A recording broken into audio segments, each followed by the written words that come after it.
Hi, I'm the Tabletop Teacher, and in this video we're going to look at critical hits and critical misses. They're usually straightforward, but there are a few circumstances where some rules clarification is useful.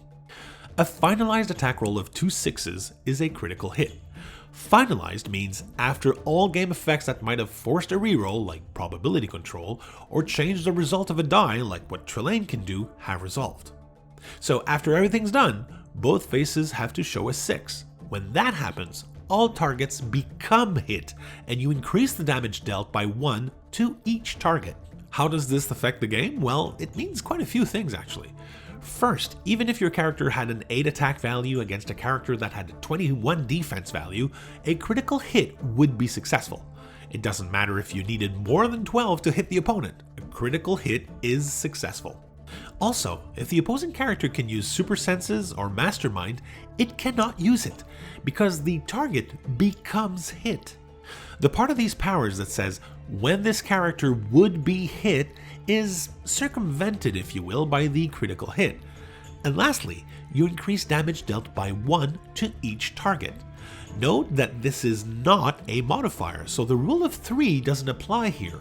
The rule of 3 applies to modifiers, and a critical hit does not modify damage, it increases it by 1.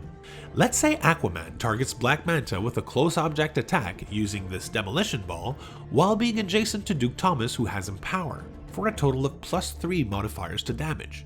But then Aquaman rolls a critical hit. Damage is therefore increased by 1. So Aquaman would deal 7 damage with this attack, +3 from modifiers and a damage increase from the critical hit. This increase in damage also applies to certain powers where normal damage is replaced. Whether it's energy explosion, quake, a range object action, using telekinesis to throw stuff around, or even pulse wave, any attack that deals damage will see its damage increased by a critical hit. So a critical hit on Quake deals 3 damage, 2 increased by 1 to all opposing characters targeted by that Quake. You could deal up to 7 damage using Blade's Claw's Fangs when you roll a critical hit. A pulse wave targeting several characters will deal 2 damage to all of them on a critical hit.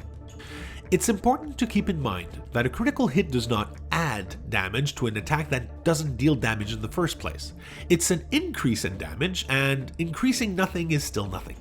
Rolling a critical hit with Incapacitate, for instance, still doesn't deal damage, but if the character is pushed because of that second action token, the pushing deals damage, but not the attack. So a critical hit will not increase damage in any way here, again because there's no damage to increase. The other side of that coin is the critical miss.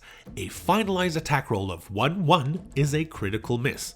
It doesn't matter if you needed only 2 to hit your target, a roll of 2 1s is a critical miss, and all targets become missed.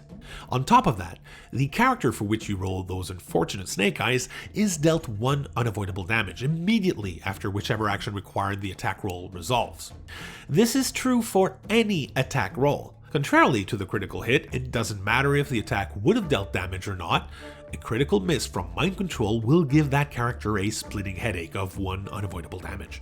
But if you roll 2 1s when using support, that character does not suffer the unavoidable damage because support is not an attack. You roll something that looks like an attack roll, but it is not an attack roll per se.